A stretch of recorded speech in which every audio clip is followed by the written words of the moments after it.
A little more. You gotta do that. I want to do that. How about that? Why don't we just go to fighting early on Monday? All right, you're live, Bubba. Hurry, you want to get me?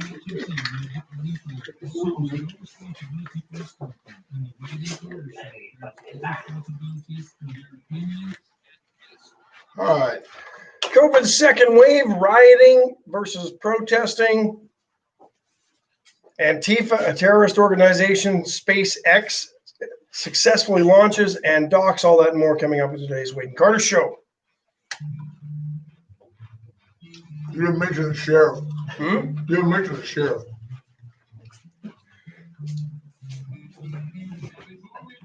Sheriff will be here too. That was coming up. I was giving him his own billboard. You know, I got it on the screen. I mean, the man is here. I work with him. And because he deserves his own billboard, Sheriff A.J. Louderback's joining us in the studio this He's morning in the as house. well. So let's do this. Cocked and locked. Victoria weather 72 degrees, heading to a high today of only 80. It's cloudy. When was the last time we hit 80 in June? Oh, it's global warming. It's got to be. We're just lucky to get there. Yeah. No, it's going to be cloudy. Decent chance of thunderstorms throughout the afternoon. How was your weekend? Long. Mine was too. It's very pensive. There's just a lot of anxiety created in general in the name of George Floyd. But I think using George Floyd as an excuse, people that don't even know George Floyd or anything about George Floyd, I don't know where we want to jump into this, but I found it interesting. I told Ash literally just before we came on the air, if you were a young, impressionable, disenfranchised person, especially a person of color, and you got caught up, you know, come on, let's go march to City Hall, and you go and do that. But on the way home, one of your buddies decides to throw a brick through a window, and you decide in the heat of the moment to join them in looting a store. I'm not saying I can understand it or accept it, but I come closer to tolerating that momentary lapse of character than I do when I see a fat white woman stroll out of a big city's Target with her arms full of stuff. I don't understand that. I don't get that. That doesn't make any sense to me. Are we not live on Facebook? Oh, it looks like it's going. I think we are. Just very irritating to see. I mean, come on, Whitey. You can be white trash without being a looter. You don't have a dog in this fight. Don't act like I was so outraged on behalf of George Floyd that I went and stole an iPad from Target. That's not the result. No sense, doesn't it? No, and I really think I joked with you, but I'm somewhat serious. And we'll ask the sheriff. He'll be a lot more somber and serious. But I think my deal in those big cities, if I drove into a looting situation, I would instruct my officers to shoot the white people. Shoot the white ones that are out there in that melee of idiocy. I don't get it. I don't either. I don't understand what gives the people that are being, so here you've had these small business owners hurt by COVID, and now they're being displaced by their own neighbors. Well, and I don't even, I think that simplifies it too much. There's people that have obviously been brought in Correct. to create this damage in neighborhoods that are already struggling. I don't think these are the people that live in these neighborhoods. Right. No, I agree with you. You know, I think the peaceful protesters were there. And I guess that's. We'll get the sheriff to chime in on this, but I believe if you want to protest legally, exercise your right, I think it's been agreed upon societally to file some paperwork, let people know where you're going to protest, have a time for the protest. You don't just See, it's not. I don't think it's running. impromptu walk. Doesn't look like it's running. Lisa Poole asked there if there's a show this morning. Well, let me go try to turn it on again. Hang on a second. All right. Yeah. I don't know what exactly. Didn't hit that. Is that There you go. okay? So I just We should be live Yeah. on Facebook now. okay. Didn't there it is. Yeah, popped up. So, but it's a.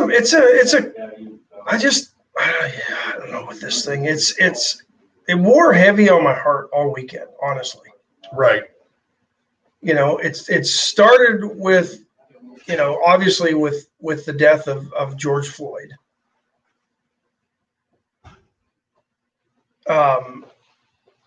You know, saw a report over the weekend. Apparently, they had him in the car at one point and pulled him out. I say I didn't see Which, that. you know, I and did see a video where there were a guy coming from. With the video we've all seen is his head sticking out from the end of the car. Yeah. And I did see a video where the guy was coming across the street to the curb, and there were like 3 officers kneeling on the guy. I mean, I don't know. Was he in a crystal meth rant? I mean, I don't know. I don't know what. I don't either. We don't see what happened, but apparently, it's not like he went crazy. He just tried to pass a 20 that was fake. Yeah. And we don't know if he knew it was fake or not. We'll never know because we can't ask him. I would be surprised if the majority of us at one point haven't passed a fake 20 at some point, Right. without knowing, because they're counterfeited so much. And Very much so. but you start to wonder who's behind everything and who has to gain from the rioting and the looting. It's not even a protest. We've gotten to a point in this country where people are lumping this in together. Let's not forget, we came on and this whole country was galvanized for the first time in probably as long as I can remember, regarding an incident that just outraged everybody. And that was the death of George Floyd. This entire country was upset. Yeah. And nobody said, well, here's the other side of the pancake. No. You know, nobody said, well, this is understandable use of force. Nobody, everybody seemed to condemn it, including the president. And then all of a sudden, all this is his fault. I haven't figured that out. I don't get that. And then you have, and I have it on good authority that there were people flying into Minneapolis to start this crap. Yeah, we joked about the idea that brick sales in major cities have flourished. Yeah, we'll get to that too, because that was interesting. But this rioting and the looting absolutely severed all that unity. An entire country was on the same side of this. Yes, everybody was agreeing that you know, too much force is bad force and that type of stuff. And every law enforcement person I've talked to has said to me, number one, it's terrible. Number two, no law enforcement agency has a protocol that calls for you to put your knee on somebody's throat. No. I mean, people get terminated for that type of activity. And then it severed the unity and all the momentum you had with the peaceful protests, with the country coming together. This country got divided again over this. And the only question that keeps coming to my mind, who has the most to gain by dividing this country that had a week ago had all come together on the same side of this subject? And that was the excessive use of force and the death of George Floyd. And then 2 days and 2 or 3 days of peaceful protests. And all of a sudden it turned into rioting, looting, burning houses down. Chris Palmer, NBA, his tweets. He was an idiot. That guy. He was calling for the burning down and cheering on the affordable housing unit that was burned to the ground in Minneapolis. And then a couple of days later, he was crying like a little baby on Twitter because the protesters were getting too close to his gated community. And people called him out and said, he was like, yeah, burn it down. And then he said, hey, you need to get these people away from my neighborhood. Yeah. And they said, well, you're a hypocrite. He goes, no, I'm not. No, I'm not a hypocrite. I don't want to. They should burn. And they said, oh, okay, so it's okay to burn down affordable housing, but when they start getting close to your mansion, you don't want it. Well, the left is always most easily recognized by their hypocrisy. I mean, that's a statement you've heard here for years. I don't know. I don't know what we do to put the toothpaste back in the tube, and it's from Stormy Daniels to impeachment to COVID to Hong Kong to North Korea, impeachment 2.0. Yeah, North Korea. This is all, everything gets blamed on Trump. I don't know. I really don't know how to blame this situation on Donald Trump. I don't. The mayor of Minnesota. Wasn't his knee on the neck of George Floyd. No. He's not a cop. But the mayor of Minnesota popped off about Donald Trump needs to accept responsibility for his actions. And I mean, I'm surprised Donald Trump didn't go there and punch that guy in the face. I don't understand what that guy's thinking. And then you saw video over the weekend of bricks being outside a building, and I believe it was a federal building or a government building in Dallas. That ought to be traceable, right? I mean, even if you paid cash for them, somebody had to go there to buy a pallet of bricks. There's enough video camera surveillance that they could probably find out where the truck was that dumped them. I mean, you're not moving these things without a truck unless you've got a bunch of people in the back of that truck, and that's going to take some time. Somebody would have seen it or something. You've got to have at least a pallet jack. The FBI get it onto the tailgate, drop it down, because I used to move furniture. I know what I'm talking about here. Sheriff Louderback can pick it up. Then you've got to take it off that power tailgate, let it on the floor, let it on the ground, pack everything up, and you're gone. It's not like you can drop in on a back of a pickup truck and throw you're not throwing a sack of dirt onto the road and be done with it. And then in Bellevue, Washington, where this crap spread to yesterday, and Seattle's got to be the only city in the country that didn't know this was coming and planned to have National Guard and others in place prior to. Well, they thought we're so liberal up here in the Pacific Northwest, and they're defacing Starbucks, people.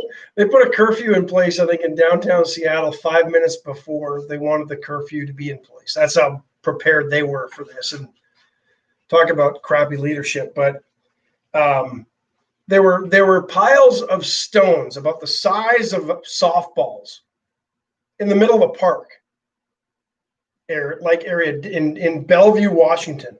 These stones aren't there any other time. Right, just a pile of it, just a dropped off pile. Neatly stacked up like you would stack up snowballs in a snowball fight. There they are. Pick them up and throw them, people. And then you see the bricks in Dallas. There was no construction fencing around that building at all. They're not doing facade work and brickwork on that building, folks. Just a random pallet of bricks sitting there. Yep. No, it just fell off the back of a truck. It's a crazy time we're living in, and hopefully together we can sort it out and have some cooler heads. Let's take a quick break, then we'll get the sheriff in here, and he can give us some perspective on the legal side of things and what he thinks is going on. Allen's Wrecker Service, folks, 578-6300. That's your go-to. If your car won't go, if you can't get it where it needs to be, call Allen's at 578-6300. Ladies, we always tell you, it's not a misogynistic comment. If you end up in a fender bender, you're going to be a little addled.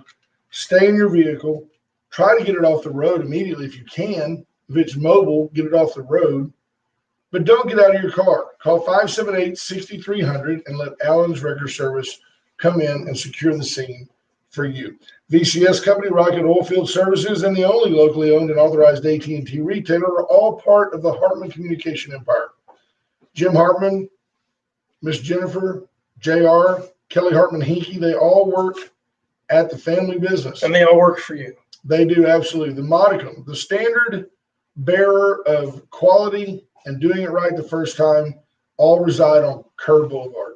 Whether you need a new iPhone, iPad, phone accessories, or if you need surround sound, home theater, surveillance, You need all security, they've got it all. your Wi-Fi enabled devices to speak to each other and work through one central remote. They can do that for you as well. Today's your day to get back to Veracruz. Opening today, the first day of storm season.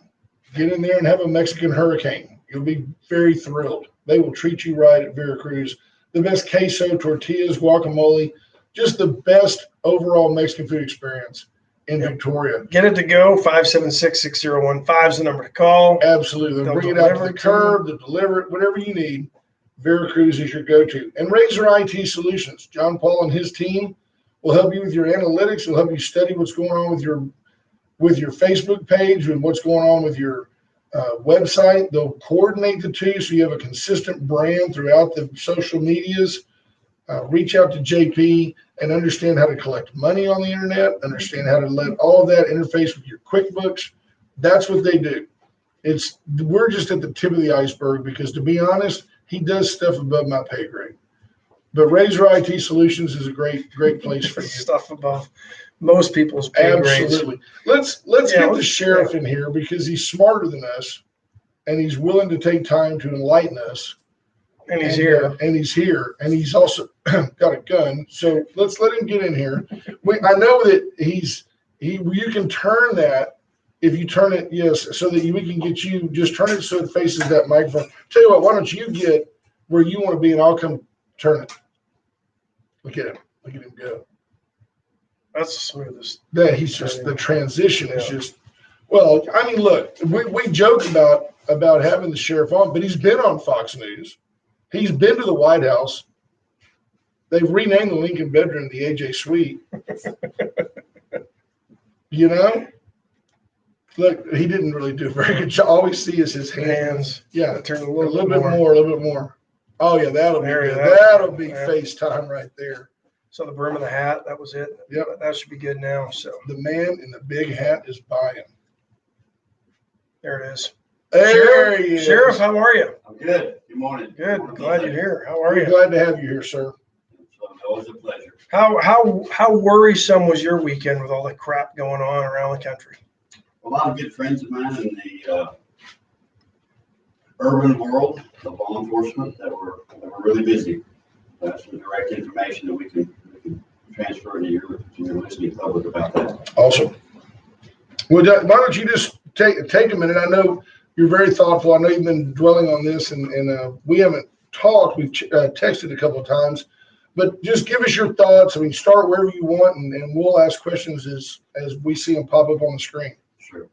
So let's start with George Floyd there in Minneapolis. And we have an indefensible law enforcement act. That's all that is. That's a tragic occurrence. It is indefensible. It appears that quick legal work has been done, currently indicted. 3.5 days, and even the Minnesota prosecutors were in awe at how quickly this expedited against law enforcement, because it just doesn't happen that quickly, at least not in Minnesota. It does not, but I believe that the urgency was paramount here. Yeah, no, I agree. And obviously, the criminal justice system is maybe could be defined as steady, but it's certainly not fast. Right. We get there. It's just a different time. And he was charged with third-degree murder, manslaughter, and they have a third-degree murder charge in Minnesota, which I don't believe we have in Texas. No, it's of course that's Minneapolis, Minnesota. Yeah, no, Right. exactly. Ilhan Omar, right? Is where she's from? Yeah. So what's the feedback that you've been getting from some of your brethren and sisters in the urban cities? What's Well, it's just that Ash, Brent, the system there, the law enforcement system failed at that point in time. And each profession that exists here in the U.S. and the world has these tragedies that happen. We've had them before, and unfortunately we may have them in the future. Today's law enforcement officer is one of the most highly trained professions that we have, with more training always coming. We always make appointed air sheriffs in Texas and police chiefs in Texas. Sometimes we worry about getting someone in the car to operate that vehicle simply because of training.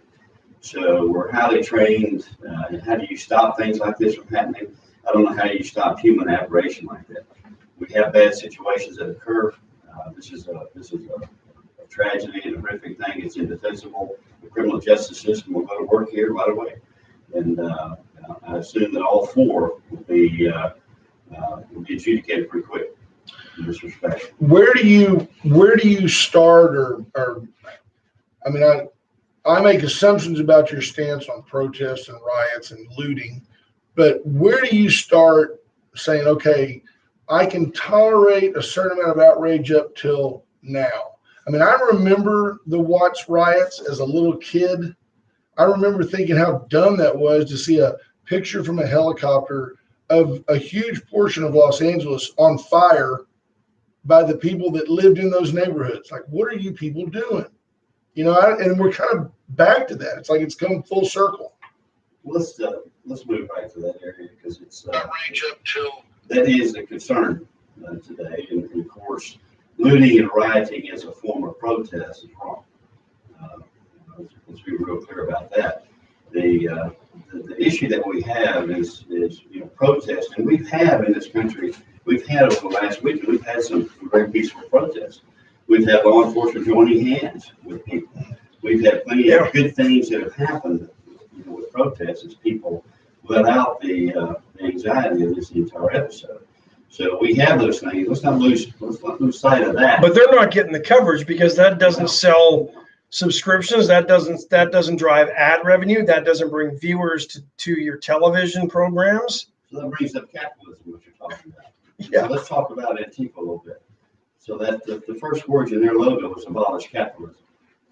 So, and I think this is what the public probably ought to focus on, because we do have organized left-wing activist groups who believe in direct action in this country. And they were in Dallas, they were in Houston, they were in every major city that we have, and they're very good at what they do. So I'll give you a couple of instances on what has happened, and I'll talk about Dallas, with Dallas Police Department issues that they had on Friday, Saturday, and then yesterday.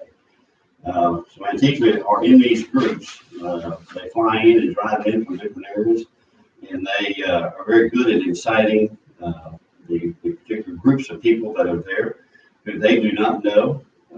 They may know some in these particular groups, but if there's a group of 500 to 1,000, they will bring van loads and cartloads of milk, which is very good for tear gas, because the correct law enforcement response here for looting and rioting is force. I mean, let's be real clear about that. It's going to take force to stop this force that happens, or else you're going to have unchecked violence. And so we have several things at our disposal that are used regularly in all these major cities. So one of the most effective, of course, concussion or percussion type grenades. Those are probably the most effective tools we have. High pressure water, 40 caliber rubber bullets, your tear gas. So these issues were all used in Dallas over the weekend, and effectively they were able to effectively stop a lot of the groups in their tracks. It seems like the water cannon conjures back the response in some cases in the Deep South to the nonviolent protest. It's a bad image. I know it may be very effective, but it's when you start seeing authority blasting people with water, it takes me back to a childhood of seeing at times the seemingly nonviolent black person getting squished against the brick wall by the water cannon. It's a bad image of force, and yet I totally agree. How are you going to squash looting. And if I'm a shop owner and they're coming my way, I'm begging you for the rubber bullets. Well, clearly, bad things are going to happen to good people. Whether you're a peaceful protester or not, and you're caught up in one of these groups, and you're advancing forward, and you're turning cars over, and you're throwing rocks, and you're doing any number of things that are happening today. At that point, you're no longer a peaceful protester, Right. in my mind. No, but you could be standing there not doing. Yeah, anything. no, That's I agree with that. You You're, could just be shouting and screaming, whatever you want to shout and scream. Guilt by But, association can get that's, you hurt. Yeah, but that's what's going to happen and has happened. There are some people who have been seriously injured, and we've had some deaths that go along with this, along with the absolute property damage and violence that goes along with this. But there is some disparity that I've noticed on different law enforcement leadership that some are taking different approaches. Minneapolis, for instance, took an approach where they withdrew law enforcement. Personally, I disagree with that, and me and my cohorts disagree with that because, I mean, we're here to protect and serve. And that means, yes, some of us may get hurt, but that's part of what we signed on for. Was their position just let them have it? Just let them do what they're going to do? Yes, unfortunately, there seems to be some withdrawal because of some type of perceived injuries that could happen, and it's just going to make the situation worse.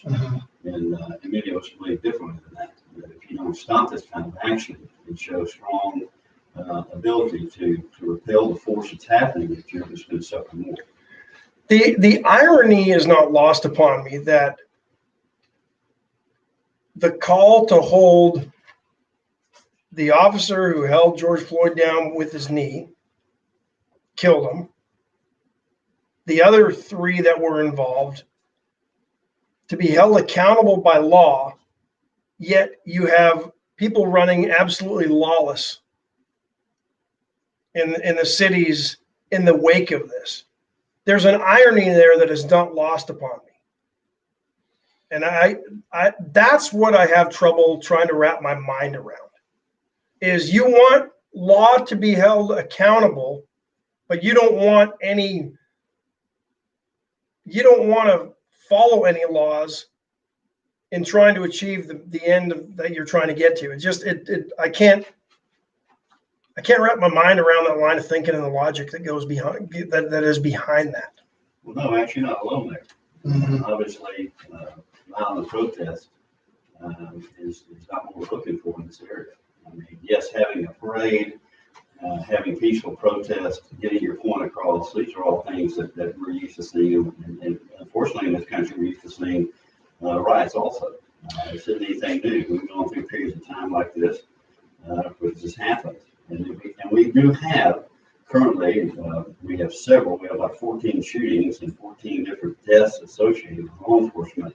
So some things have been building over the past several months. We have several names that have been involved in what a certain part of the population believes are law enforcement wrongs. How key was it for the president to declare Antifa a terrorist organization? Long overdue. It gives them a lot of like RICO authority and things they can go after them for, though, right? Well, they are a part of the mastermind behind this entire process. So this is an organized group that they wait on these situations and they try to manipulate these situations, and then they impart violence wherever they can, and they will shrink back from the crowd immediately. So if you send an arrest team in to try and take out who was inciting this riot, who was inciting this particular group, however big or small that group is, they're gone. They're gone. There's a classic example of you can try to send undercover law enforcement into these groups to try and find out where your Antifa members are who are whipping this crowd up into this type of frenzy. And they're educated. They know what they're doing. This is a left-wing group that believes in direct action. This is not about policy with them. This is about direct action. This is about violence. This is about imparting what they want to do, enforcing that upon the United States. Yeah, I'm reading here. One guy, just trying to see if there's anything here we want to share. I was reading this.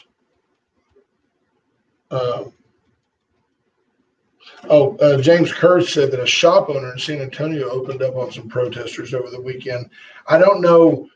where that is. I think I would have to stand there and defend my shop, and would feel justified in doing so. But when there's 5,000 people coming down the street and you've got 4 magazines, you might want to be really careful. You might want to be very selective.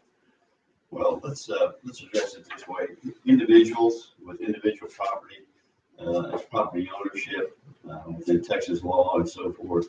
But I believe that it's an individual decision, and I believe that people are going to have to make those decisions as to what they want to do. Understanding, and we have folks who did try and protect their property, and some were severely injured for doing that, because if you haven't dealt with a mob or a crowd and you don't understand the strength of what they possess, and yes, there are enforceable work to some degree that also can overcome. So you have to make an individual decision about you and your family as to whether or not you want to stay there at your shop, or whether or not you want to retreat and come back another day. And that didn't work out so well for a couple in Rochester, New York over the weekend, beaten with 2x4s by a man and woman. Yeah. Yeah. We have several cases. Well, yeah. And I guess,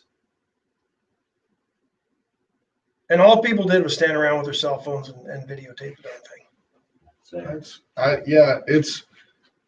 and you wonder how long this has gone on, before we all had cell phones with cameras. I mean, this has maybe, I think that was one of the things that stuck with me is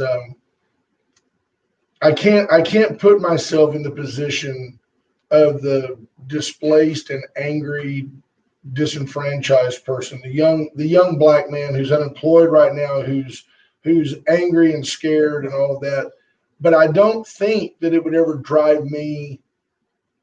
I mean, character is still character. You don't want to lash out at another individual. You can lash out at the system. I would rather see you throw a brick through a law enforcement officer's car and take your chances with him than throw it through a private citizen's shop.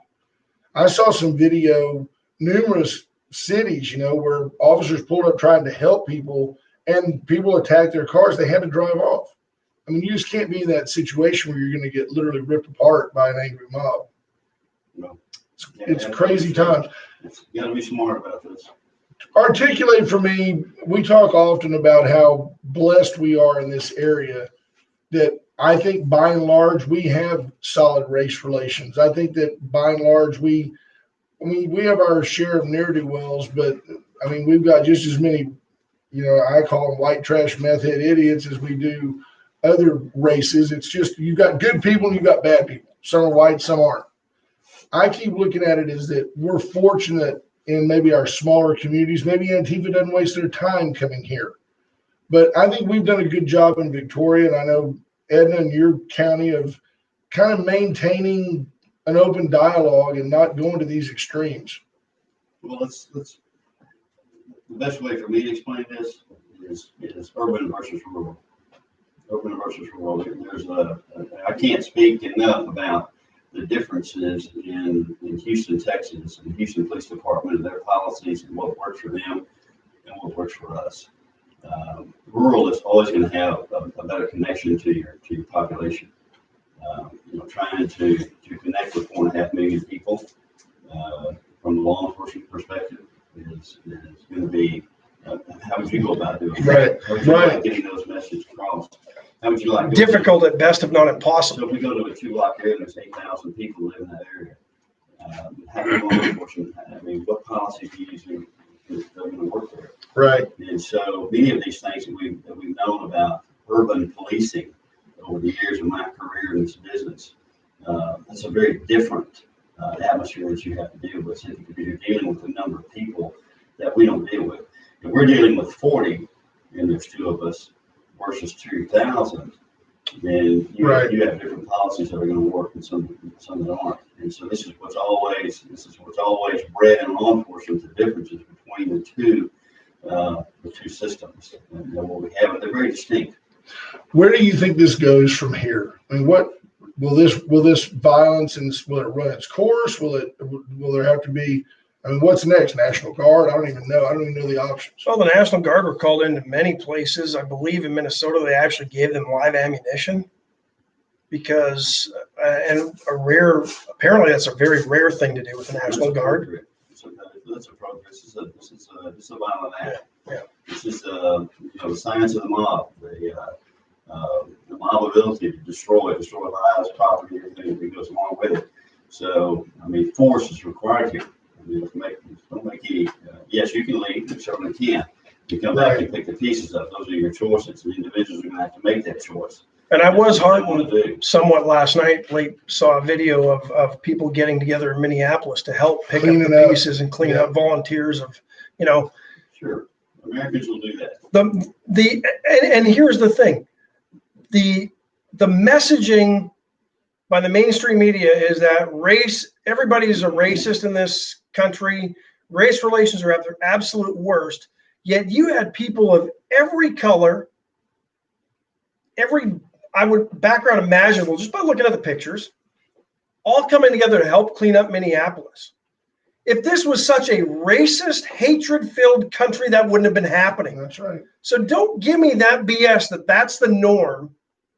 That's the narrative you're trying to push, or certain people are trying to push. Not you, AJ. I'm looking at you. The mainstream media tries to push that. If that was the actual reality of this country, those people would not be coming together to clean each other's businesses and properties up, to help everybody and as a community and as one community.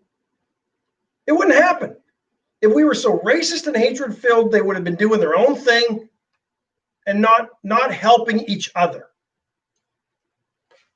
So Ash, let's discuss a little bit about Dallas again. The majority of the crowd in Dallas were white. Yeah. The majority of the riders were white. This is what's happened. So there are many videos out here where we have white activists who are destroying property and putting BLM on buildings, much to the dissatisfaction of blacks who are angry at the fact that they'll be blamed for that. It's not them doing it. They perpetuate the problems. Absolutely. So we have this organized strategy that's going on for some time. And people have to understand that we have organized groups here, and that we have organized groups who are trying to, and I directly attribute the mainstream media to this problem. Honest journalism and honest journalists do exist. You just got to find them. Right. They don't usually work for the mainstream media. No, and they're quickly called out as they're the reason that fake news was invented, because they're the ones that are labeled as fake news or slanted or have an agenda by those. Clearly they do.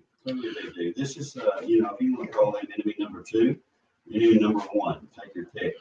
But the false reporting, false slanting, false journalism, for a person who is a true journalist in this country, who wants to report facts and let the people make up their mind, where are those folks? They're not running the major media networks in this country.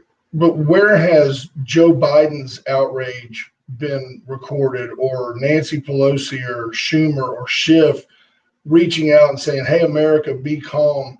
It seems to me that the divide between left and right is so great now that they're all willing to sit back and let this run its course so they can blame Trump for it. It's so politically driven. It might even endear me never to vote for, but at least to tolerate Joe Biden if he said, "America, let's get our heads on straight here. Let's don't be these people." We see these images in other countries and we always think that they're crazy people. I did see one over the weekend that it didn't make me laugh, but there's some ironic justice involved where a guy had thrown a Molotov cocktail and it didn't burst. And he went up there and he picked it up. And when he went back, the flaming liquid went on him and he came running down the stairs with his hair on fire. And I thought, you know what? Sometimes you reap what you sow. Too bad there wasn't enough of that over the weekends. Joe is a non-factor in this issue, but we do have a depraved, power-hungry lunatic who's smart, Nancy Pelosi. Right. And they use this as opportunities. These are opportunities for them for power seizure, and they're very good at what they do. Joe's just back at the home, right? Just riding it out. He's back at the rest home waiting for this to be over. Well, it is interesting. Matt Oker put on there, he said, and Matt's about as far right as we allow our listeners to go on the show, and we love him. But he said, though, when you get pulled over by an officer and he gets upset because you won't tell him where you're headed, he said, people can't be surprised when folks don't like the police / authority figures, whatever. My best story about that is I used to live in the Valley. And you can pull up there to that checkpoint if you want to, and you can put your window down this far. And where are you going? That's none of your business. I'm an American. I don't have to tell you where I'm going. You can be that guy. And then they can make that judgment call. Hey, I think my dog just kind of hit on your car. Why don't you pull right over there?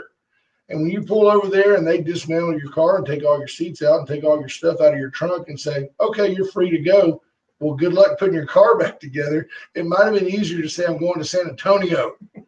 I like to go along to get along, and it doesn't mean that you're being abused by law enforcement. Sometimes officers just want to make a little conversation. Number one, for their day, and number two, to kind of see your state of mind. If you're driving 95 miles an hour anywhere but Jackson County, which is you just don't do it over there. If you're driving fast on the highway, yeah, I have. They may want to know what you're up to. I think that's okay. Well, these are human issues, and certainly law enforcement has always been very good at using your time. Right. So I'm gonna be here 8 hours. What are you doing? We're really good at doing that. But these are human responses, and however you choose as an individual to respond to a law enforcement stop is up to you. Right. What's not up to you is the response that you get. So these are just human issues that go on. So there's a policy that can help in that respect, and we have. Commissioner Clint Ives says, I always tell them I'm headed straight to get an inspection sticker. Oh, goodness. Well,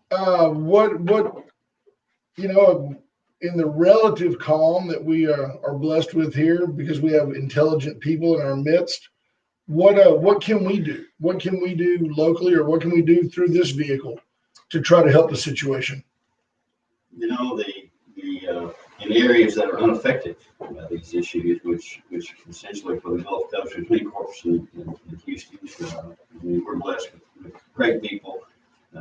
It's a great area in the state of Texas, and a great state of Texas. The information that Wade and Carter put out, and the type of rhetoric that y'all do is beneficial. It's one of the reasons why I like to come on the show and add some perspective. You guys are great about very open and willing to listen to different perspectives about this. And I think you keep doing what you're doing. And I think people in the Gulf Coast area will continue to monitor the situation as we go forward. How do you weed out somebody who might abuse their position as law enforcement if they were working for you and you had numerous complaints? How do you handle that? Well, many years ago, Texas legislature put in place different audio and visual techniques that we use for almost every traffic stop that goes along here. And so there's boundaries, obviously, that are permitted and not. Being courteous, being professional, those are two words that I've always tried to live by in part to police officers about how we handle the public. And I'm not alone in that respect. There's probably not a police chief or a sheriff out here in the United States who doesn't profess to be in those same areas. And yes, we have people, and these are human responses about folks. People get upset about what things are said. The power of the word means things to people, and they react differently depending on the emotional status that they have. And I can't control everything that everyone says or every action that they make. Neither is Minneapolis can contain what Derek Chauvin did. But they're definitely monitoring that, supervising that, staying on top of police conduct. And that's your staffing issue. That's your supervisory issue. And we take action on those issues. And that's how you handle different policy issues that are violated and different conduct that you don't believe is appropriate for the public. Something I've gleaned through conversations with you that as a 57-year-old white man. I do every time I get stopped on those rare occasions because I'm always driving within the speed limit. Rare means weekly. Right. Let me tell you what now here's an honest assessment of what happens. I pull over as quickly as I can. I don't drive and go, well, I was just going to Popeyes and try to drive down there. You don't do that. You pull over as quick as you can. I put my car in park and I turn it off. That lets the officer know immediately that I'm not going to throw it in drive and drive off when he comes walking up. And then I have my license and my insurance between my fingers, and I put my windows down. Because sometimes now an officer will come to the right side of the vehicle if it's a busy street, and I put both hands on the wheel. I like to show him I'm polite. I'm staying here. You don't have to worry that I've got a gun in my lap, because it's got to have a cumulative trauma effect when every time an officer gets out of the car, man, I just wanted to let you know that your taillight was out. You didn't know the guy had 20 pounds of weed in the trunk, and he shoots you in the face.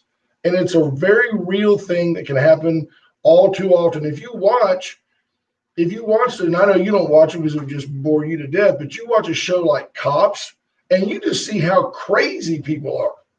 Crazy people, guys walking out in the street waving a knife. And I'm like, I would have just shot that dude. And the police talk that guy down over and over again.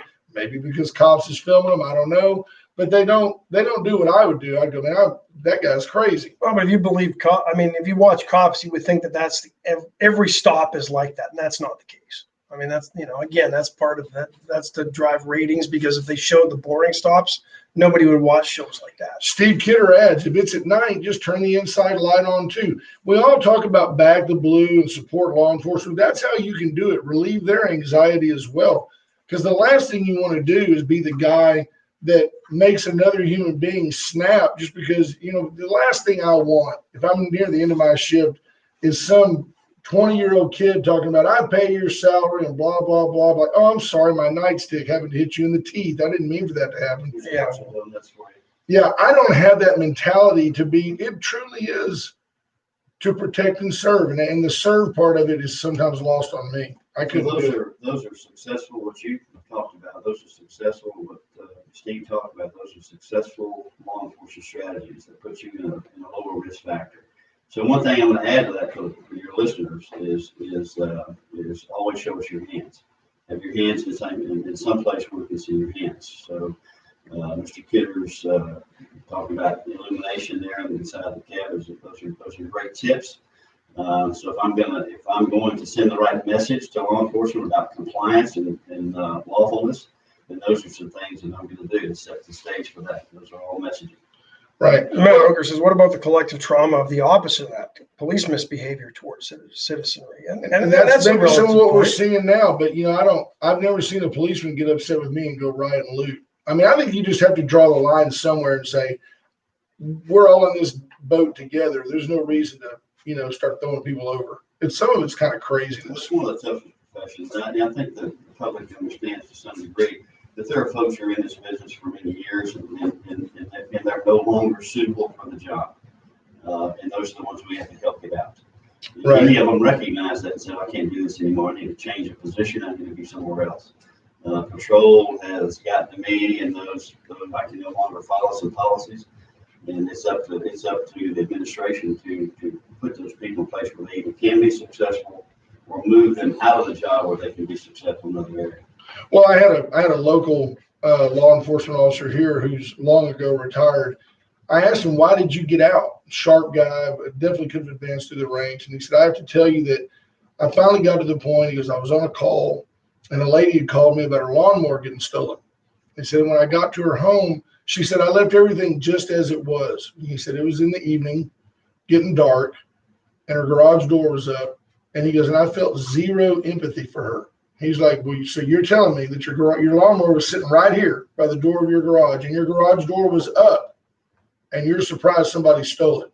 And she was like, well, yes, it's just terrible. Somebody just came into my property and stole my lawnmower. And he goes, I couldn't get over how naive she was, and I had no empathy for her. He goes, and that's when I knew I needed to get out. Because instead of sharing her outrage and really wanting to help her, I wanted to go, well, you got what you deserved. And he goes, that's not the right attitude. And he got out, but hats off to him. Well, an interesting stat last week released by VPD. I think there, over a period of time, there have been 110 car burglaries, car thefts in Victoria. I don't know, 85 of them, the vehicles were unlocked. And I get that. It's still your property. But, you're making it pretty easy for somebody to walk by, lift the handle, and Yes, sir.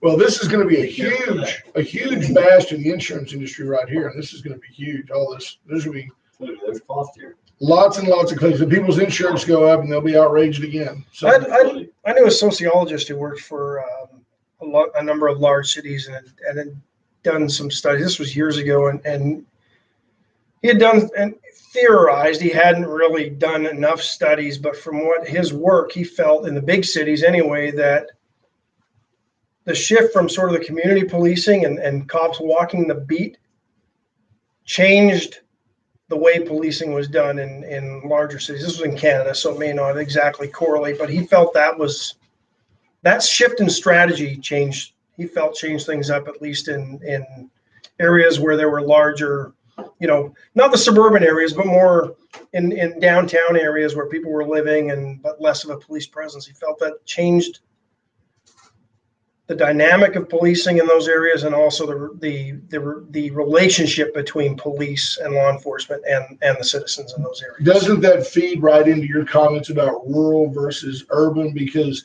you have more of a face-to-face connection. You see your constituents at the coffee shop. You see them at HEB. They see you in and out of uniform, so to speak. Whereas it used to be when Officer O'Malley was walking the beat in Boston, everybody knew Officer O'Malley, and now it's just a nameless, faceless car going by. All those are valid. All those things. But I tell you that from my perspective, and many of my cohorts in this business, the way we conduct law enforcement today is with the spread out population in the rural area. That's about all you can do. We don't have the manpower staff to do any other way. No. Now your rural areas, your urban areas, you've got a lot of different strategies. Whether you have horse patrol, you have motorcycle, you have a lot of different issues that take place as far as community policing. But I'll tell you that I saw the largest change in my career during the 8 years of the Obama administration. That administration brought about, as far as I'm concerned, it wreaked havoc on the law enforcement profession nationwide. There were massive changes that took place in that area, and there'll be some changes. There'll be some drawback on law enforcement services from this issue that's going on. It's inevitable that there'll be some changes that are made. Whether or not they'll be successful, I don't know. Have they probably been tried before? Sure.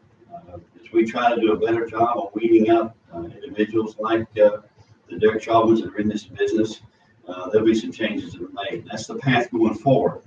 This is where the interesting part on how legislators and different leaders, different law enforcement leaders in this country, how they apply what we should be doing and what's the next plan for us. And I wonder, as I have watched the videos and seen some of the footage and stuff, it's one thing for a guy like Derek Chauvin to snap and lose his mind, so to speak. It's another thing for three other officers to stand around and not finally say, hey, he's had enough. That's odd to me. And it makes me want to ask that. Those are the questions that I want answered from the guy, the little towel guy that just stood out front. At some point, you got to turn around and go, hey, Brent, let him up, man. Seriously, he's not breathing. I don't understand that. It's not complacency. It's almost like, I know it wasn't it hasn't been accused of being a premeditated act, but it just seems really odd to me that you would think that having a partner there would say, stop, he's had enough. Pretty tragic. The three folks that were there for 8.5 minutes, close to 9 minutes worth of a compliant handcuff person that was face down with no action from the other three. In law enforcement, that's despicable for us. We don't condone that. There's no way. It's an indefensible act by all four. Someone should have pushed him off. Someone should have personally got that person up. In all cases that I've seen on both sides of the video, that we have a compliant person. It's just laying there. That's what we have. So we would get that person up. We would have them set up. Take two of us. We'd probably get them in a patrol car. I'm not sure what the delay was on the 8 or 9 minutes. I haven't heard a good explanation for that yet as to why he was kept on the ground for so long. And why that, I mean, if there was an issue with some type of perceived violence, if he's saying something, there are many ways to contain that person there without your head and your knee On his throat. based upon the back of a person's head and neck. And so those are areas, and the three folks, the three law enforcement officers were they're a part of that. That's why they'll be handled in the criminal justice system. How hard is it? I mean, when and I've never been handcuffed, so I don't know. If you're laying face down on the ground with your hands behind your back, how hard is it to actually get up? Well, it's tough, but struggle from that point can happen. Yeah, no, I understand that. Things like that, shoulder movement, stuff like that. We shouldn't see that. Yeah, no, We just didn't have that happening that we could visually see. Couldn't even tell if he's saying anything. Maybe if he's verbally even saying that I'm going to commit violence. We don't have that. You've got to believe this will be a retraining, impetus for all types of departments. Certainly, you would think all of your urban police departments are going to. I mean, I would literally, as a chief, say, "Can we just go 1 week without hurting somebody that's going to get us in a bunch of riots? Can we just pull together and work with these folks that we're here to protect and serve?" That's right. That's right. Yeah, well, it's got to be, when you're a head football coach and you got college age kids, it's got to scare you to death to send them home at night when you don't know what they're going to do. Same thing with law enforcement folks. You're like, I've done the best I can. I think I've trained them. I've equipped them. But that human factor can rear its head at any time, and you don't know what's going to happen. Absolutely. We hard decision makers today. Yes, sir. Yes, sir. Well, tell you what, we're getting close to the top of the hour, and Ralph and Gary Moses are going to come in here. Sheriff, appreciate you stopping by. As Thank always, you for the perspective. Thank you so much for your perspective, and we'll come out and visit with you in a second. But and folks, in the interest of time, yes, sir. Thank you so much, Sheriff. That's AJ Louderback from Jackson County, and he's our guy. He's kind of a go-to expert on local law enforcement. Let me just take a minute, and I think all of our sponsors who appreciate and help us with this format will be fine with this. Well, today. some days the content of the conversation just does not allow for breaks. It was probably more important to continue the conversation than to stop. And I know they agree, but let me tell you with this last minute, thank you, Clayton and Casey Help with your local SCT building systems, Bobby Leon and Miss Charlotte with Chesney Furniture Company. Thank you so much. 100th birthday celebration, 50% off all furniture. Stop on by. Tommy Taylor and the Greasons over at Atzenhofer. Thank you for all you do to allow us to do this. BJ Nelson, you're the first person I thought of that I knew would understand this lack of a promotion moment. So thank you. White Trash Services at 550-1826. Compadres Design at GDP Techs. Uncle Mutt's Barbecue. I ate there yesterday. I had turkey and dirty Uncle Mutt's rice and green beans. Of course, pea salad. Of course. Highly recommend that. Jonathan looks great. He's lost 30 pounds. Does he really? Yeah, he looks great. Gray Barn Design. Cheryl's fine with us running over like that. And we appreciate you, Cheryl. 920-6803. You get a wedding or event coming up, give Cheryl a call. She'll design it and make it absolutely memorable. And then my buddy Carl Went out at Went Services. Went Generators. Right now is a great time to reach out and get you some solar panels that feed into a battery backup. Kind of take your house off the grid at times completely. So we are very, very blessed and fortunate to have folks that promote this type of conversation.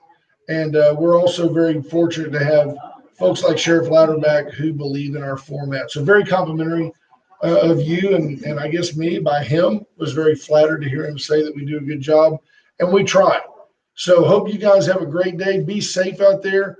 You know what? If you see a law enforcement officer, it's okay just to tell them, hey, we're all in this together. They're not going to get mad at you. Let's build on the dialogue. And if you see a bad one, call somebody. Yeah, report it. Call somebody. I hope you guys have a great and safe day. We love you. We'll see you tomorrow. Bye, folks.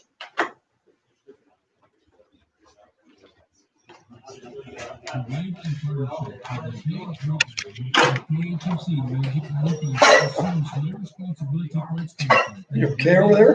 Got YouTube off? Responsibilities for their opinions and guests on their show.